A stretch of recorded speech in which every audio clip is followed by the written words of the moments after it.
नमोस्तु गुरुदेव, नमोस्तु गुरुदेव, नमोस्तु गुरुदेव। बोलिए मुनिवर श्री प्रमाण सागर जी महाराज की। गुरुदेव, मैं बाप की आज्ञा से अपने दर्शकों को लिए चलता हूँ शंका समाधान की ओर। और गुरुदेव, प्रथम प्रश्न के लिए प्रश्न मैं उपस्थित कर रहा हूँ आपके समक्ष। अदिति शैलेंद्र जैन कटनी से कह रहे हैं, गुरुदेव महाराज जी, स्कूल के समय एक चीज़ होती थी जहाँ कुछ बच्चे टीचर के आगे पीछे घूमकर उनसे फेवरेट बन जाते थे, जिससे कि उनके भी मार्क्स अच्छे आ जाते थे और डिजर्विंग बच्चों को इस चीज़ से बायसनेस फील होती थी। आज ये फेवरेटिज्म स्कूलों के भी बियॉन्ड जा चुका है, अर्थात हर जगह ज्ञान, मेहनत व सच्चाई से ज़्यादा चीनी चुपड़ी बातें करने वाले लोग दिखाई देते हैं। तो महाराज जी, ये कहाँ तक सही है? हम इस फेवरेटिज्म को कैसे ख़त्म करें ताकि डिजर्विंग लोग जो हैं वे ऐसी सिचुएशंस में संयम रख सकें? फेवरेटिज्म को हम कैसे ख़त्म कर सकें ताकि डिजर्विंग लोग ऐसे सिचुएशन में संयम रख सकें? देखिए, बात स्वाभाविक है। जो लोग दुनियादारी में जीते हैं वो कोई बीतरागी तो है नहीं। निश्चित रूप से लोग एक दूसरे के संपर्क में आने से एक दूसरे के प्रभाव में आते हैं, उनका प्रभाव बढ़ता है, बनता है। मेरा मानना है ऐसे लोग जो ये कहते हैं कि फेवरेटिज्म बढ़ रहा है, डिजर्विंग लोग वंचित हो रहे हैं, क्या हम अपनी योग्यता में अपनी लोकप्रियता को बढ़ाने का पुट नहीं डाल सकते? हम अपनी योग्यता को ऐसा बनाएं कि हम लोकप्रियता भी बढ़ा सकें और हर व्यक्ति के प्रिय पात्र बन सके। सच्चे अर्थों में जो लोग सुयोग्य होते हैं वे दूसरों के आगे बढ़ने पर अपने मन को हतोत्साहित नहीं करते, अपितु खुद की योग्यता के बल पर अपने आप को ऊपर उठाना चाहते हैं। तो हम अपने आप को ऊपर उठाने की कोशिश करें, योग्यता का विकास करें। पूज्य गुरुदेव, पिंडरी मध्य प्रदेश से प्रखर पासु हितार्थ सुपुत्र श्री चौधरी संतोष कुमार जी जैन पिंडरी,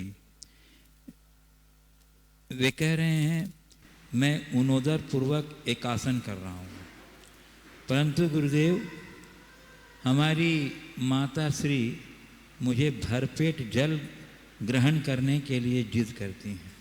तो गुरुदेव, भरपेट पानी पीकर क्या उनोदर व्रत पल पाएगा? कृपया समाधान। देखिए, उनोदर का मतलब है भूख से कम खाना।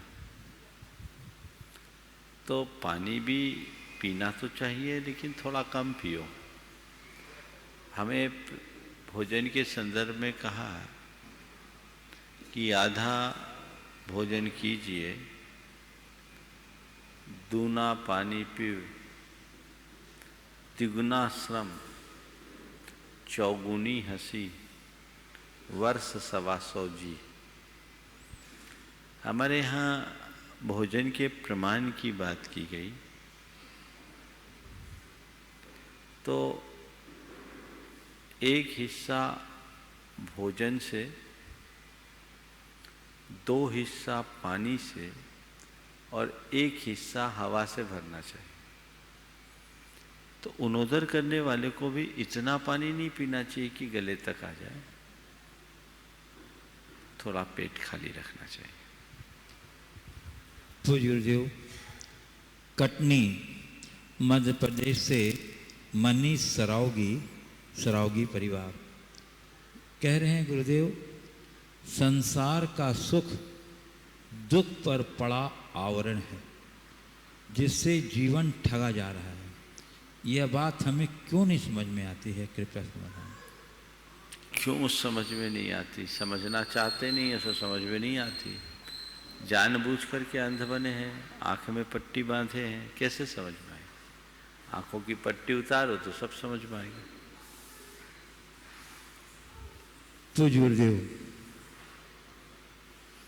श्रीमती शेफाली राजेश जैन काव्यांजलि इंदौर से कह रही हैं, गुरुदेव आजकल बच्चों को पूर्ण सुविधा युक्त पालन पोषण करते हैं, तो गुरुदेव ऐसे बच्चे असुविधाओं के मध्य कैसे अपने को एडजस्ट कर सकेंगे? क्या उन्हें प्रारंभ से ही रफ एवं टफ नहीं बनाना चाहिए ताकि वो हर स्थिति में अपने को समर्थ बना सकें? इसके लिए हम क्या करें?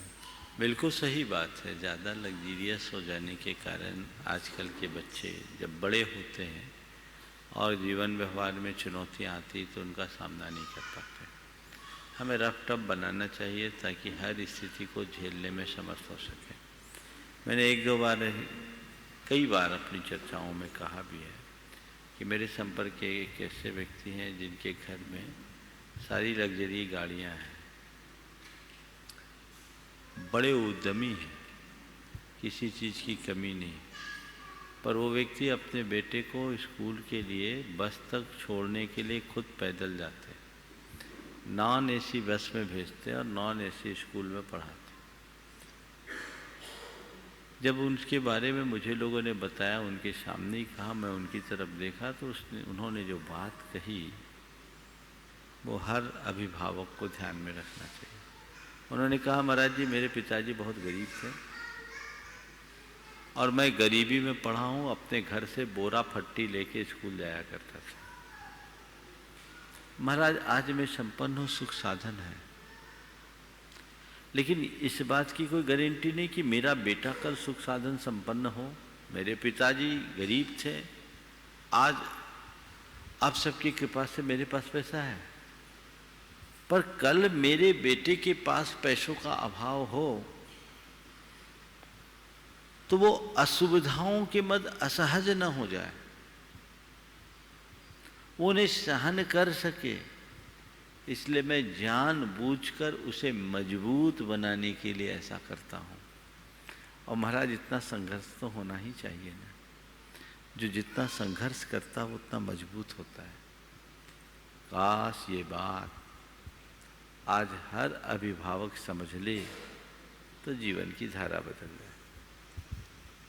पूज्य गुरुदेव, राजनांदगांव छत्तीसगढ़ से श्री राजकुमार जैन कह रहे हैं, गुरुदेव आज कथनी और करनी में विरोधाभास की बहुलता है, यानी प्रबंधक जो कार्य करवाना चाहता है वह कहता नहीं है और जो कहता है वह करवाना नहीं चाहता।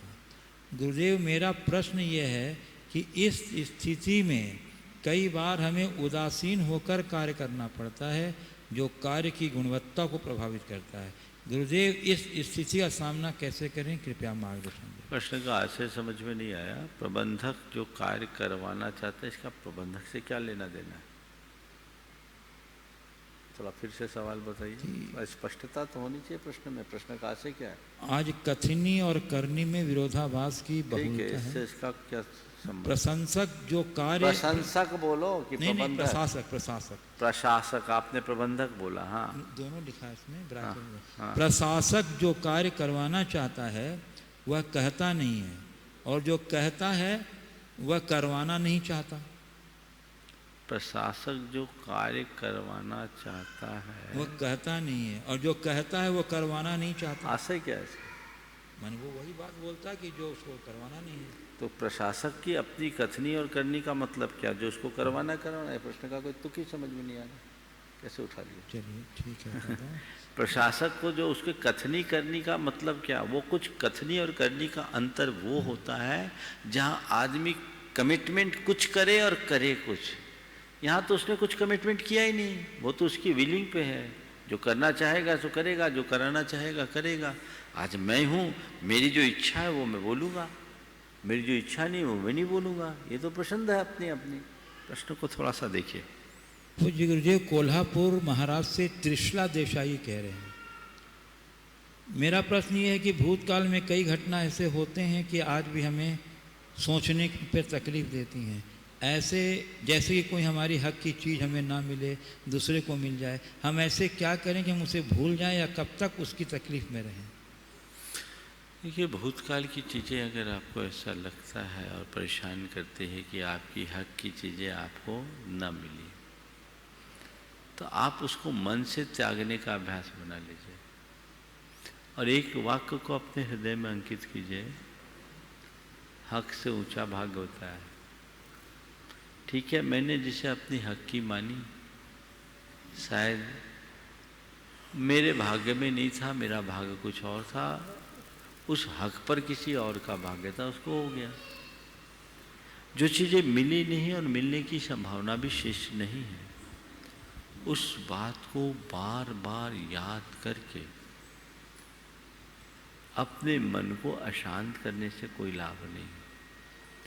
हमेशा एक बात ध्यान रखना चाहिए, जो चीज़ें मिल चुकी है, जो प्राप्त है या जिसको प्राप्त होने की संभावना है, उसके लिए तो प्रयास करना चाहिए, लेकिन जिसे प्राप्त करने की दूर दूर तक कोई संभावना नहीं, उसे भूल जाना चाहिए। ओम, थोड़ा देखो बच्चे को। तो गुरुदेव, दमोह मध्य प्रदेश से स्वतंत्र जैन कह रहे हैं। गुरुदेव, महावीर भगवान लगभग 2500 वर्ष प्राचीन हैं एवं गौतम बुद्ध के समकालीन थे। चंद्रगुप्त मौर्य, चाणक्य आदि महावीर से केवल 150 वर्ष बाद हुए। इतिहास में सिंधु घाटी सभ्यता, हड़प्पा आदि का भी वर्णन। मुनिवर भगवान के समोसरण का वर्णन में आता है कि समोसरण कई हजार योजन लंबा, चौड़ा, गहरा एवं भव्य है। जब पृथ्वी के डायमीटर को विज्ञान द्वारा 12,742 किलोमीटर प्रमाणित किया जा चुका है, तब केवल 2500 वर्ष पूर्व इतना लंबे चौड़े गहरे समोसरण की रचना किस तरह हुई होगी, तथा जैनेतर शास्त्रों में इतने विशाल अनुपम इवेंट का वर्णन क्यों नहीं आ पाया? जबकि गौतम बुद्ध जो महावीर के समकालीन थे, उनका वर्णन आया है, चंद्रगुप्त मौर्य आदि का इतिहास में वर्णन आया है, परंतु इतने अनुपम इवेंट का वर्णन क्यों नहीं आया? कृपया समझाएं। प्रश्नकार ने इतिहास को तो पढ़ा है, पर जैन शास्त्रों को ठीक ढंग से नहीं पढ़ा। सबसे पहले अपनी धारणा को सुधारे। भगवान महावीर का समोसरण हजारों योजन का नहीं था, 1 योजन का था, और 1 योजन मात्र 4 कोस का होता है। 4 कोस यानी 8 माइल, 8 माइल यानी 12 किलोमीटर लगभग। तो ये कोई बहुत बड़ी संरचना नहीं है। इतने तो आज भी बड़े बड़े इवेंट होते हैं, तो उसमें बहुत सारा एरिया लंबा चौड़ा कवर किया जाता है।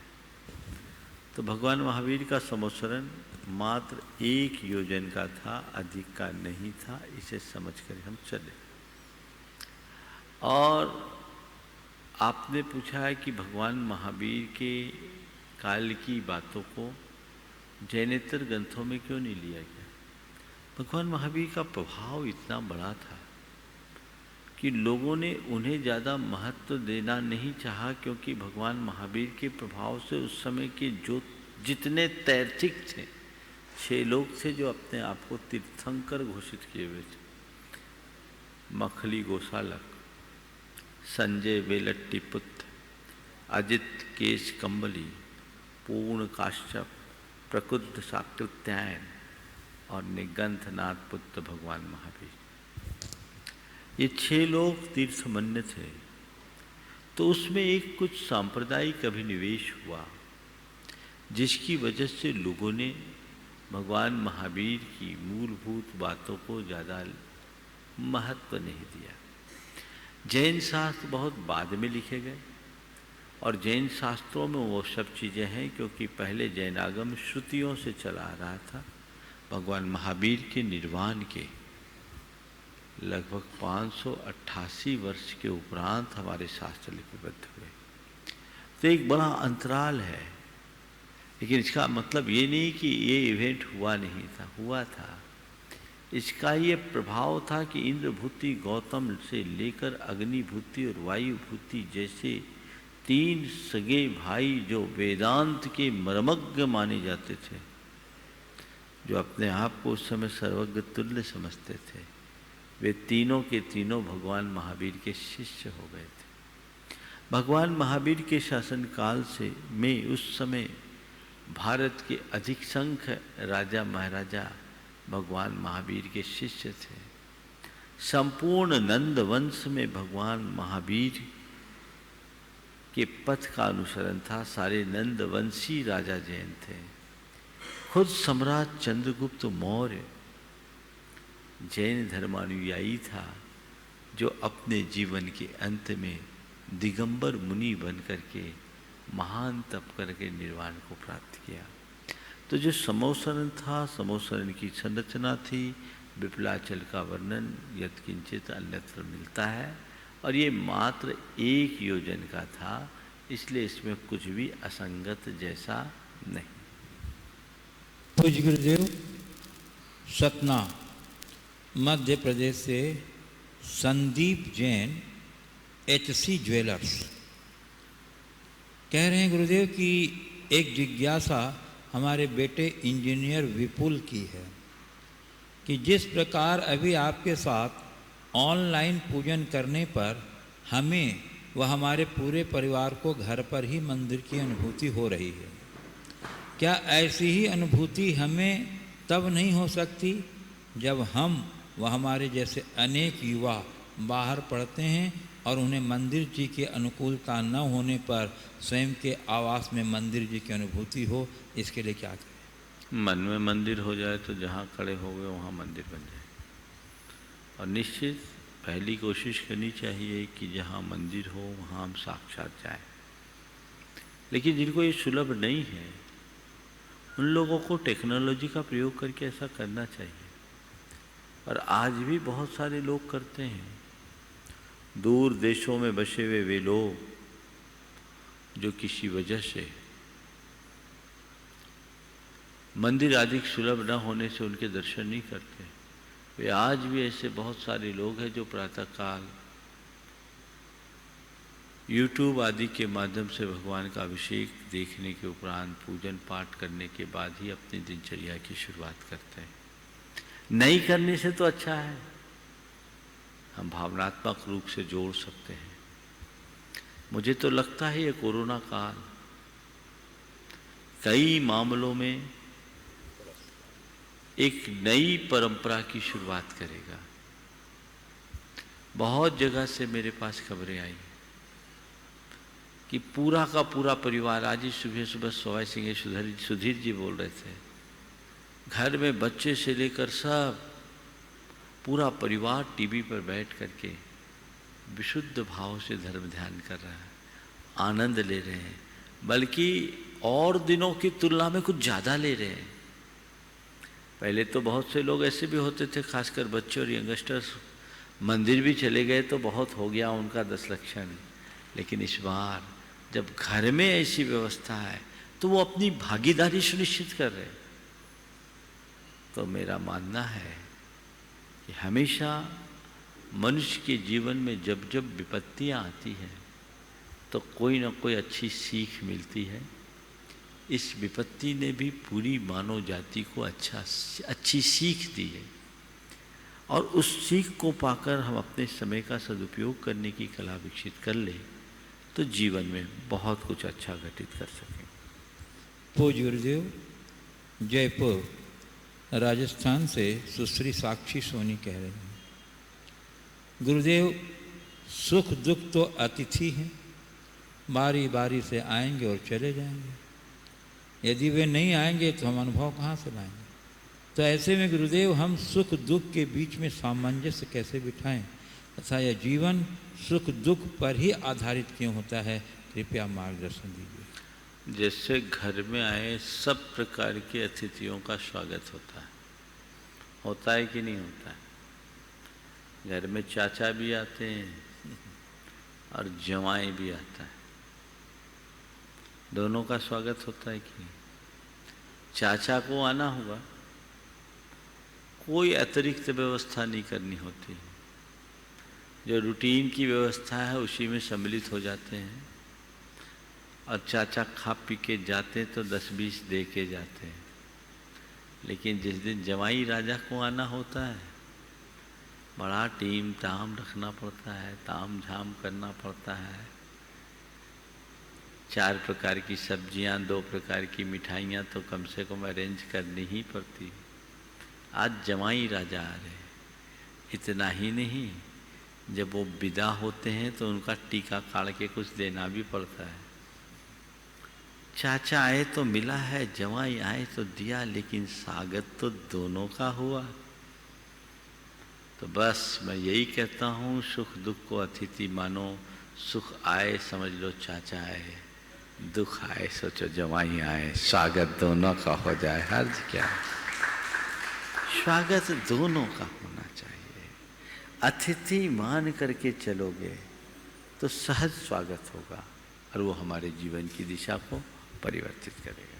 पूज्य गुरुदेव, कटनी मध्य प्रदेश से कवि आनंद जैन अकेला कह रहे हैं गुरुदेव कि विरह, वेदना और खुशी, यह अभी तक 3 प्रकार के आंसू तो आँखों से पहचान लिए जाते हैं, किंतु गुरुवार एक चौथे प्रकार का आंसू भी प्रसिद्ध है, जिसे मगरमच्छ के आंसू कहते हैं। घड़ियाली आंसू। हाँ, उसकी पहचान कैसे हो सकती है, कृपया समाधान। वो तो मगरमच्छ ही जानेगा। मगरमच्छ की आंसू तो हम मगरमच्छ के निकट जाकर के देखेंगे। वस्तुतः घड़ियाली आंसू बहाने का मतलब क्या है? मगरमच्छ अपने शिकार को पूर्ण करने के बाद जब लेटता है तो कहते उसकी आंखों से आंसू बहती। तो पहले तो सबरा कर्म कर लिया, अब आंसू बहा रहे। ऐसे ही दुनिया में कई लोग ऐसे होते हैं जो सब अपना उल्लू सीधा कर देते हैं, सामने वाले को पूरी तरह परेशान कर देते हैं, फिर बाद में अपनी ओर से सहानुभूति भी दिखाते हैं। यानी एक तरफ चोट भी पहुंचाते हैं, फिर दिखावा के लिए मरहम भी लगाते हैं, हाथ भी सहलाते हैं। ये किसी काम की नहीं, ये स्वार्थी, धूर्त और मक्कार किस्म के लोगों की पहचान है। हमें ऐसे लोगों से पूरी तरह बचकर रहना चाहिए। पूज्य गुरुदेव, सांगानेर जयपुर से सीए अंकुर जैन गंगवाल कह रहे हैं, गुरुदेव मेरी जिज्ञासा यह है कि एक तरफ तो कहा जाता है कि first impression is the last impression, और दूसरी तरफ ये भी कहा जाता है कि अंत भला तो सब भला। तो गुरुदेव क्या ये दोनों अलग अलग चीज़ हैं, तथा दोनों को कैसे समझें, और दोनों में से हमें किसको ज़्यादा महत्व देना चाहिए, या दोनों में से कौन सा श्रेष्ठ है? बहुत अच्छा सवाल है। First impression is last impression, first impression is last impression, और अंत भला तो सब भला। दोनों बातें अपनी अपनी जगह सही है, और दोनों ही हमारे लिए उपयोगी है। जब हम किसी दूसरे को आंकने के लिए जाएं, तो उसके प्रारंभिक प्रभाव का हम पर अंत तक असर रहता है। किसी व्यक्ति के संपर्क में हम आते हैं तो जो फर्स्ट इम्प्रेशन होता है वो आखिरी इम्प्रेशन होता है, लेकिन अंत भला तो सब भला, ये जो बात कही, या अंत मता सो गता, क्या लिया? अंत भला सो बोला, हाँ, अंत भला तो सब भला। ये इस संदर्भ में है जब हम कोई कार्य करें और बहुत जद्दोजहद हो, परिश्रम हो, डगमगाती हुई स्थिति हो, अनेक प्रकार की विसंगतियां भी हो, लेकिन अंततः हम अगर उसके परिणाम के निकट पहुंच जाएं तो कहते हैं अंत भला सो सब भला। इसी तरह अपने भावों की दृष्टि से अगर देखें तो जीवन में आदमी चाहे कुछ भी क्यों ना करे, यदि अंत में उसने अच्छा कर लिया तो अंतमता सोगता, इसे इस संदर्भ में लेना चाहिए। पूज्य गुरुदेव, सागर मध्य प्रदेश से गुणायतन ट्रस्टी प्रदीप जैन कह रहे हैं, महाराज जी घर बनवाने में सबसे ज़्यादा 2 नंबर के पैसे का उपयोग होता है। 2 नंबर के पैसे से बनवाया हुआ घर में कैसी प्रवृत्ति होती है, इससे अगले भाव में कैसे कैसे दुख भोगने पड़ते हैं। क्या 1 नंबर के पैसे से बना घर इससे बेहतर होता है, या इस बात से कोई फर्क ही नहीं पड़ता कि किस प्रकार से पैसे से घर बना है? कृपया मार्गदर्शन दें। घर ही क्यों, जीवन के हर क्षेत्र में देखो ना। अरे घर बनाया बाद में, पहले तो कमाया। तो नंबर 2 का कमाई करने वाला नंबर 1 में स्थान कहाँ से पाएगा? अगर आप नंबर 1 में अपनी जगह चाहते हो तो हर काम नंबर 1 का करो, तो आपका भी सब जगह पहला नंबर होगा। और नंबर 2 रहेगा तो नंबर 2 होगा। दरअसल 1 नंबर और 2 नंबर की जो बात है, इसे थोड़ा गहराई से समझना चाहिए। 2 स्थितियां हैं, एक अनैतिक और दूसरा अवैधानिक। जो अनैतिक धन है, अनैतिक धन मतलब किसी की हत्या करके किसी का हड़पा हुआ धन, गलत रीति से कमाया हुआ धन, जिसमें किसी के साथ छल कपट हो, कुचक्र हो, बेईमानी हो, किसी को प्रताड़ित किया हो, हिंसा की हो, शोषण किया हो, ये सब अनैतिक धन की श्रेणी में आता है, जो महान अनर्थकारी है। और जैसे आप आज नंबर 2 कहते हो, किसी के यहाँ चोरी करके डाका डाल के नहीं लाए, केवल क्या किया है, सरकार को चूना लगाया है ना? सरकार को चूना लगाया है, टैक्स की चोरी की।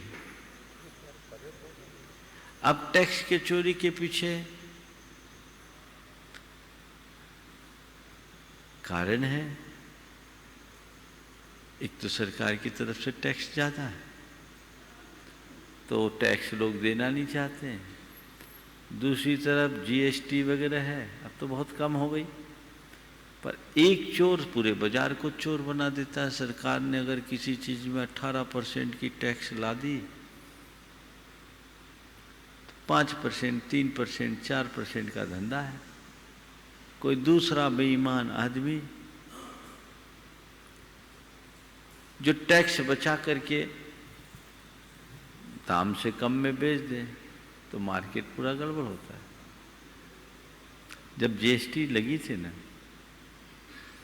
तो बहुत सारे लोग चिंतित थे।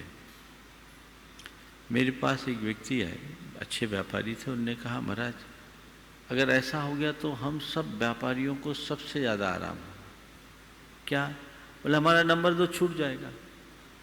हम चाहते नहीं हैं, पर करना पड़ता है। बाजार में जिंदा रहने के लिए इसके अलावा कोई रास्ता नहीं, क्योंकि जो 2-4 व्यापारी होते हैं वो टैक्स चोरी करते हैं, ग्राहक उधर भाग जाता है। अरे हम ग्राहक से टैक्स लेंगे तो हम सरकार को देंगे, हमें जेब से थोड़ी देना है। अल्टीमेटली इसका लाभ तो ग्राहक को पहुंचता है, हमारा तो जो नियमित मार्जिन है वही होता। हम क्यों अपने हाथ काले करें? लेकिन विडंबना ऐसी है कि सिस्टम ही सब कुछ ऐसा बन गया, हर चीज़ की काट निकल आती है। अब तो सुनते हैं कि उसमें भी लोग अपने अपने तरीके से सब व्यवस्थाएं बनाने लगे, तो वो फिर नंबर 1 नहीं रहा, नंबर 2 हो गया। ये अवैधानिक है, जो व्यवस्था की खराबी के कारण हो रही है। हमें इस पर भी अंकुश लगाना चाहिए। आप नंबर 2 के पैसे से या नंबर 1 के पैसे से घर बना, बताऊं? घर पैसे से नहीं बना, पाप से बना। थोड़ा कान खोल करके सुनना। घर बनाया, जमीन खोदी, ईंट गारे लगाए, पानी डाला, हिंसा हुई कि नहीं हुई? बोलो, हर ईंट पर हिंसा है? तो पाप से घर बना है, तो महाराज क्या करे, घर ना बनाए? अच्छा है, साधुओं की तरह रह सको तो। घर बना रहे हो तुम, गृहस्थ हो, तुम्हारे द्वारा ये पाप होगा, वो तुम्हारे द्वारा अशक्य है। लेकिन घर बनाते हुए एक बात अपने दिल में घर कर लो कि मैंने घर बनाया, इसमें पाप हुआ, तो मुझे पाप साफ करने का भी रास्ता अपनाना है।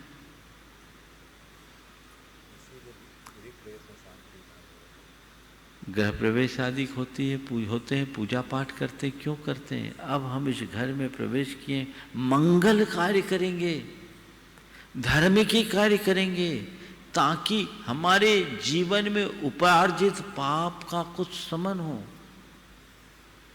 मैं जब कोलकाता में था, वहाँ अग्रवाल समाज के लोगों को जब वापस मुख्य धारा से जोड़ रहा था, सरावगी बंधुओं को, तो वहाँ एक चार्टर्ड अकाउंटेंट आए थे, पोद्दार साहब, शायद डीपी पोद्दार नाम था उनका। वो आए, उन्होंने कहा कि हमारे दादाजी ने पुरानी बाड़ी का मंदिर बनाया। कोलकाता के लगभग सभी पुराने मंदिर अग्रवाल समाज के लोगों ने बनाए। तो उन्होंने कहा कि हमारे दादाजी ने पुरानी बाड़ी का मंदिर बनाया। और क्यों बनाया? महाराज, उन्होंने घर बनाया तो कहा हमने अपना घर बनाया, इसमें बड़ा पाप हुआ है, उस पाप को साफ करने के लिए भगवान का मंदिर बनाओ जहां हमेशा पुण्य होगा और कुछ नहीं होगा। ये दृष्टिकोण रखा जा सकता है कि नहीं? तो आप 1 नंबर और 2 नंबर को तो एक तरफ रखो, ये समझो ये शावद्ध कर्म है, इसमें हिंसा है, इसलिए इस अट्टालिका को देखकर अभिमान मत करना, उनमें आसक्ति मत रखना, उसमें होने वाले पाप का जीते जी प्रक्षालन करने का मन बना कर जाना।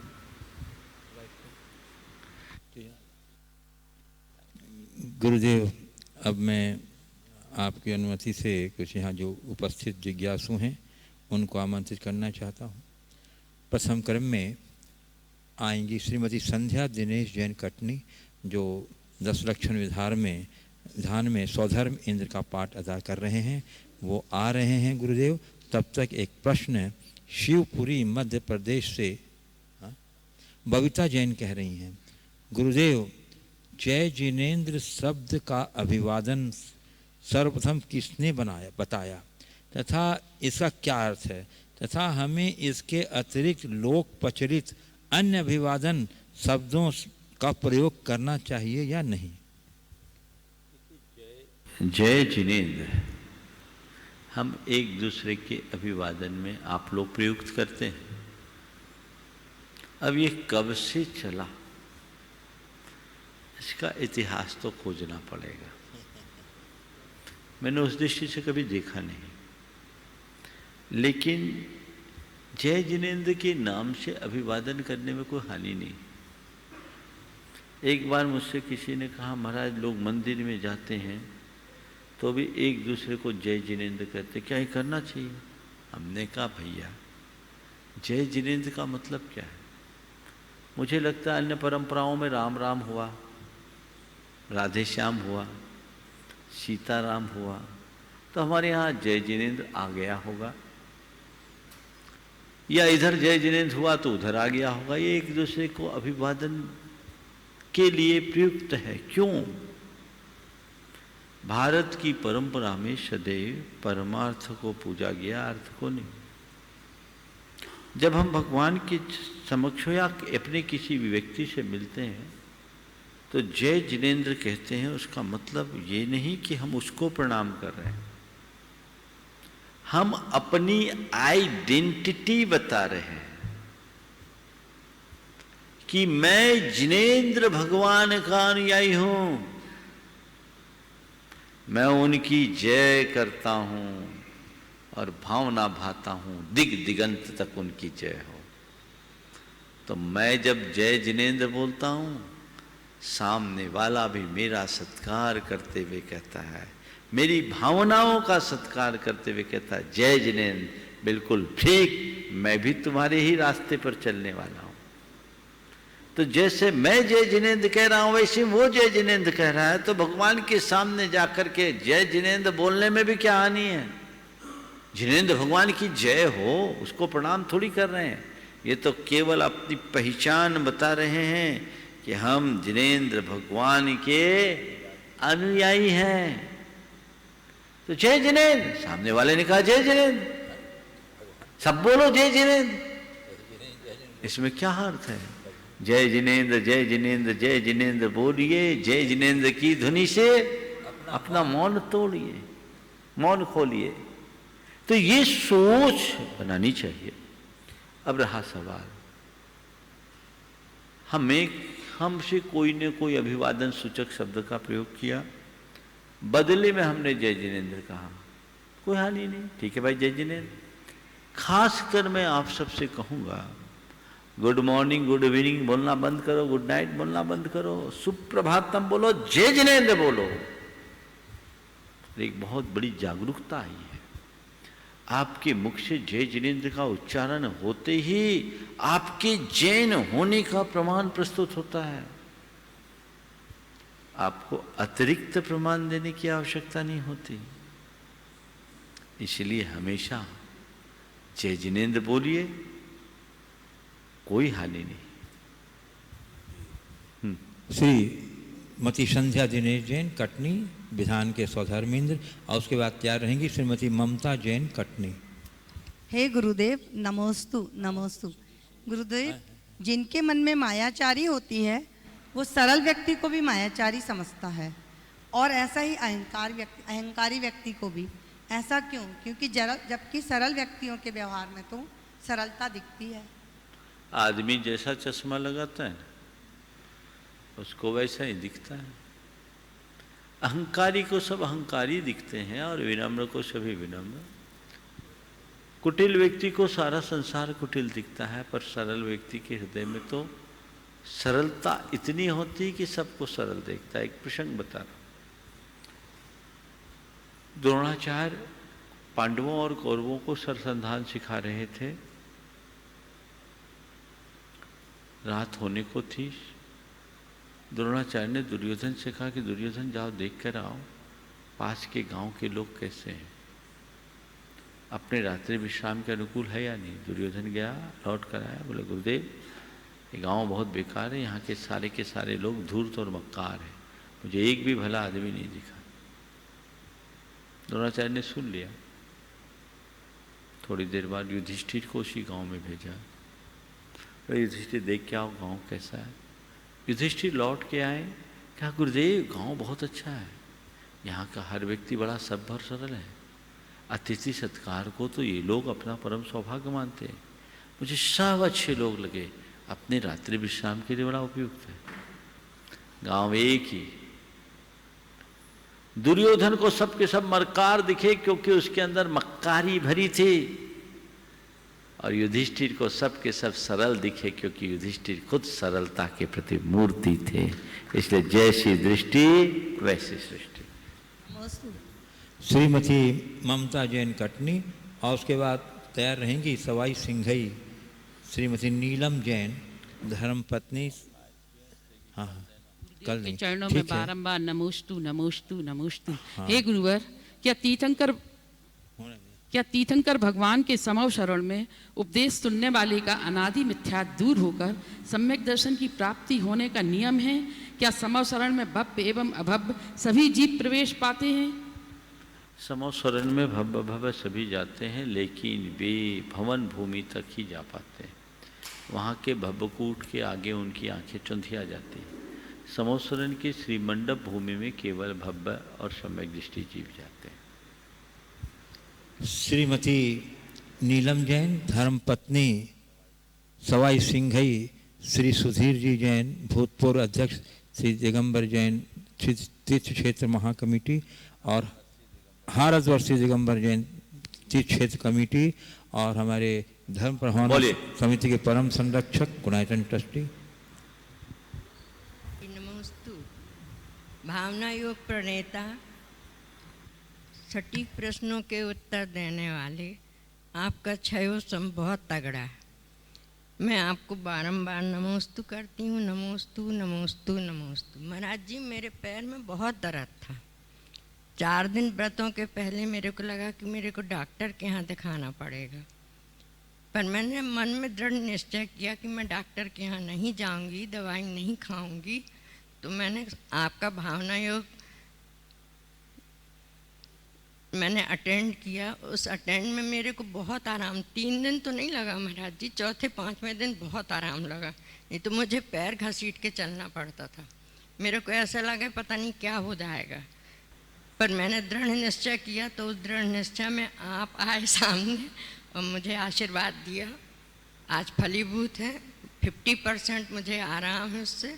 आप मुझे आशीर्वाद दें।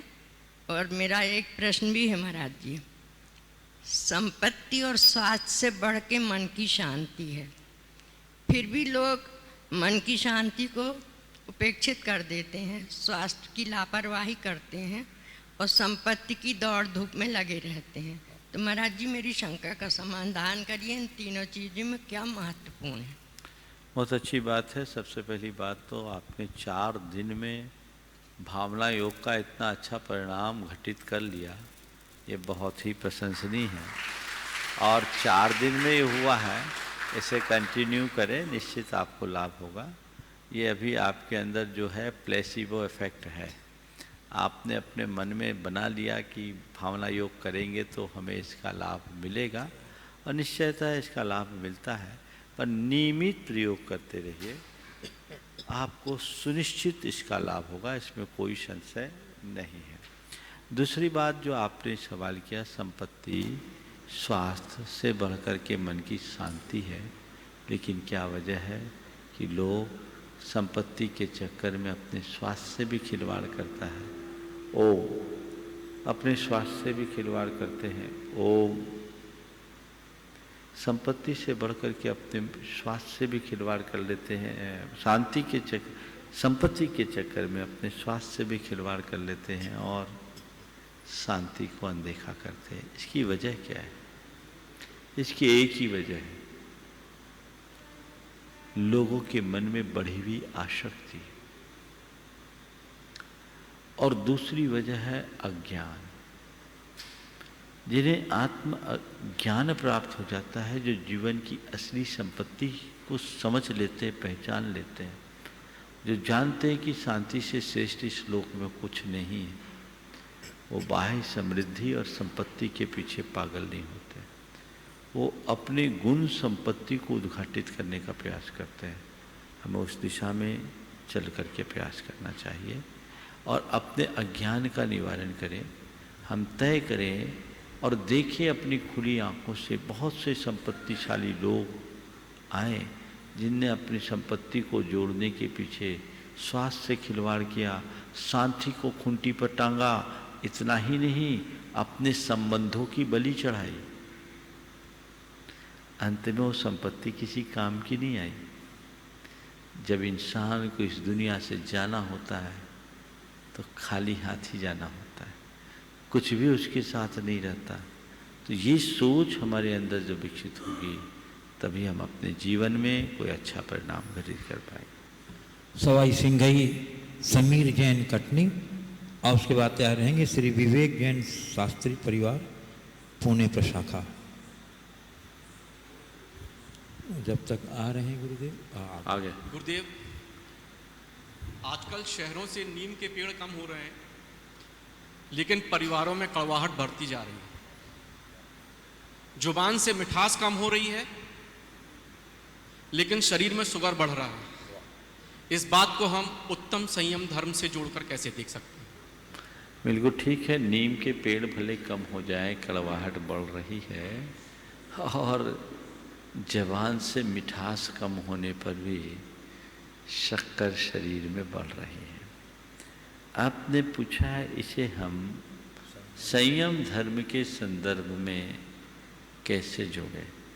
सबसे पहले तो इस विसंगति के रहस्य को खोलें कि नीम के पेड़ कम हो रहे हैं, कड़वाहट बढ़ रही है, और जबान कड़वी होते जा रही है, और जबान की मिठास खो रही है, और शरीर में शक्कर बढ़ रही है।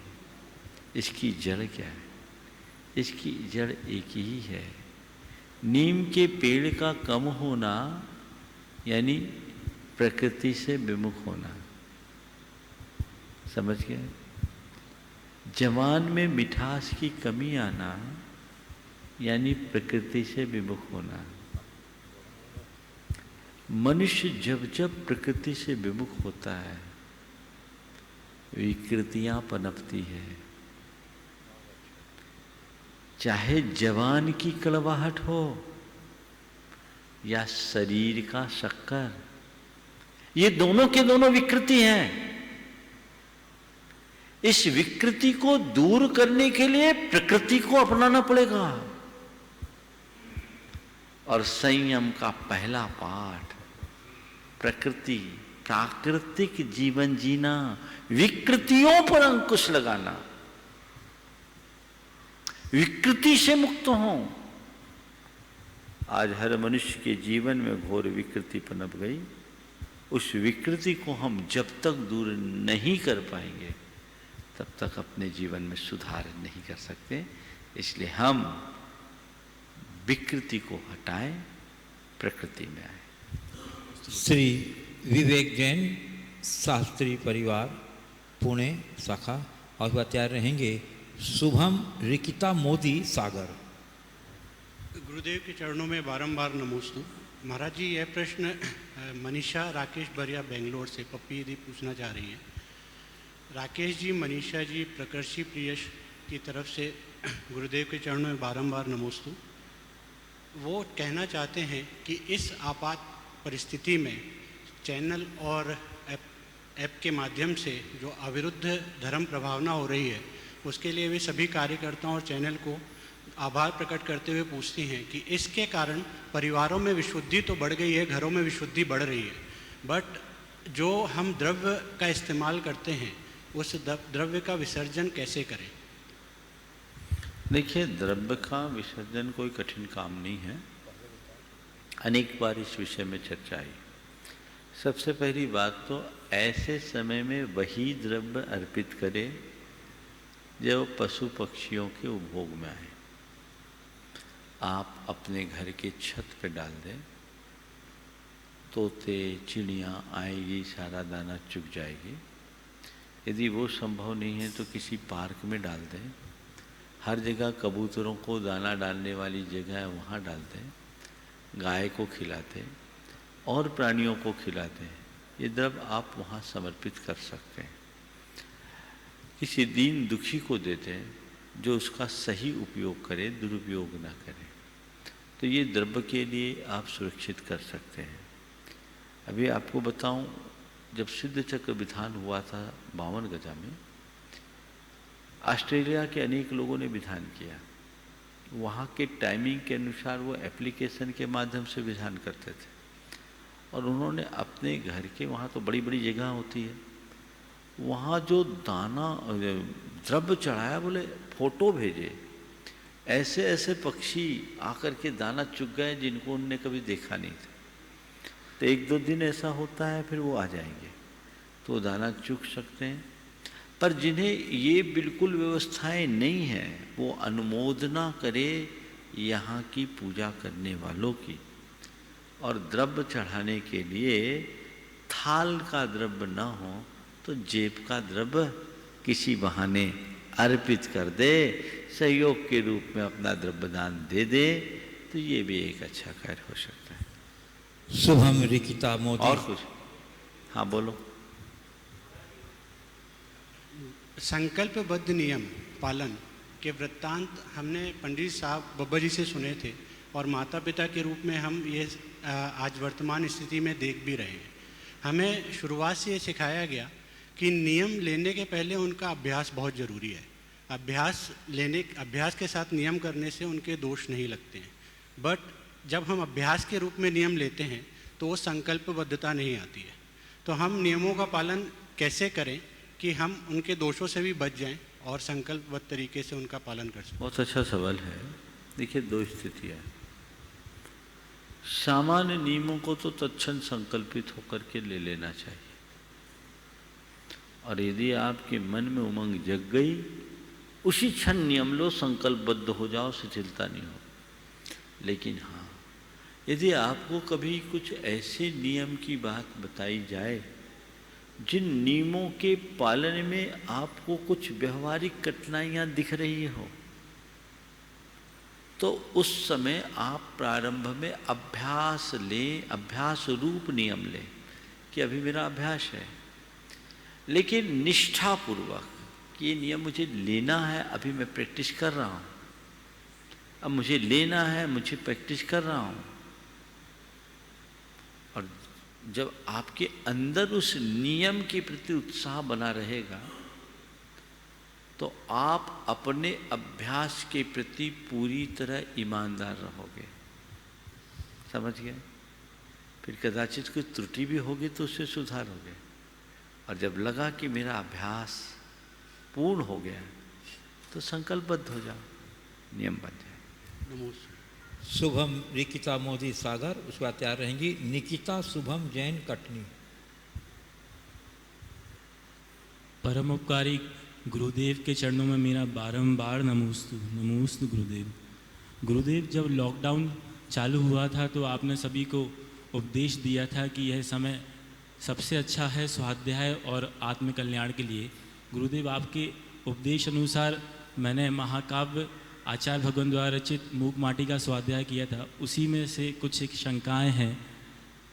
गुरुदेव, ऐसा कहते हैं भीति बिना प्रीति नहीं। गुरुदेव ने, आचार्य भगवान ने कहा है कि इस युक्ति में एक कड़ी और जोड़ दो तो बहुत अच्छा होगा कि प्रीति बिना रीति नहीं और भीति बिना प्रीति नहीं, ऐसा बोलते हैं। इसमें दो पंक्ति और जोड़ दें कि प्रीति बिना रीति नहीं और रीति बिना गीत नहीं। गुरुदेव, प्रीति बिना रीति नहीं और रीति बिना गीत नहीं। गीत नहीं? जी गुरुदेव। जीत के गीत? गीत संगीत।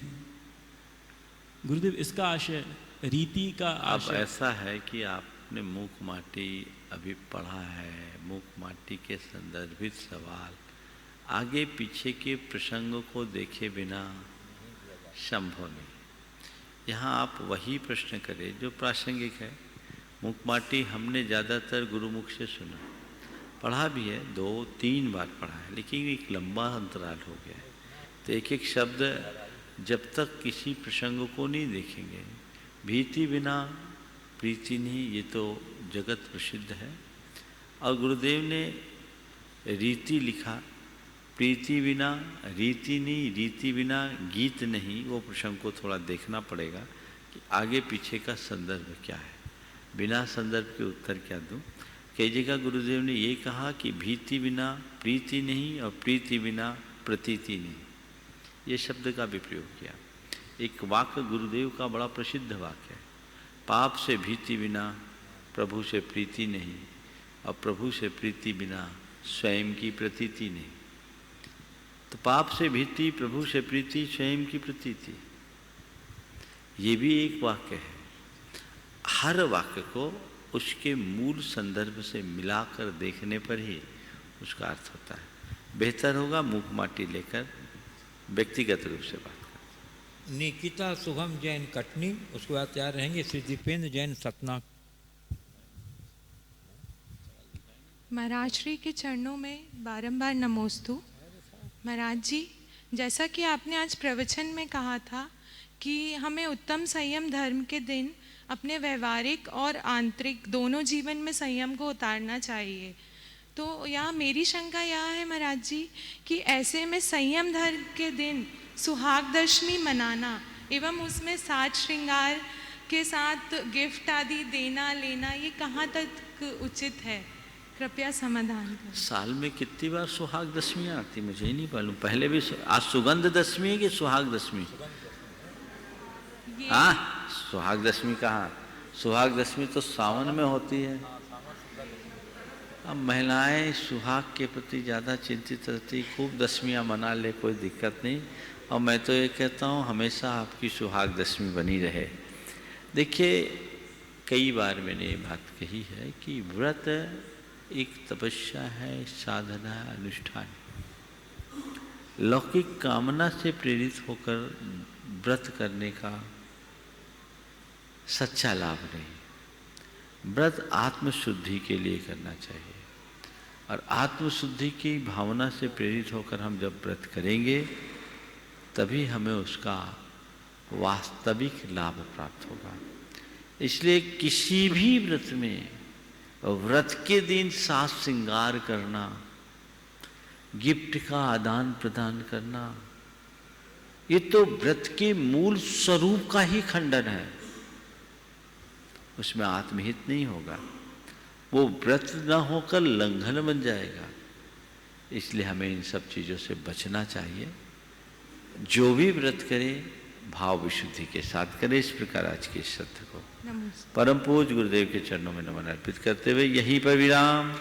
बोलिए परम पूज्य आचार्य गुरुवर श्री विद्यासागर जी महाराज। बोलिए परम पूज्य 108 मुनिवर श्री प्रमाण सागर जी महाराज की जय।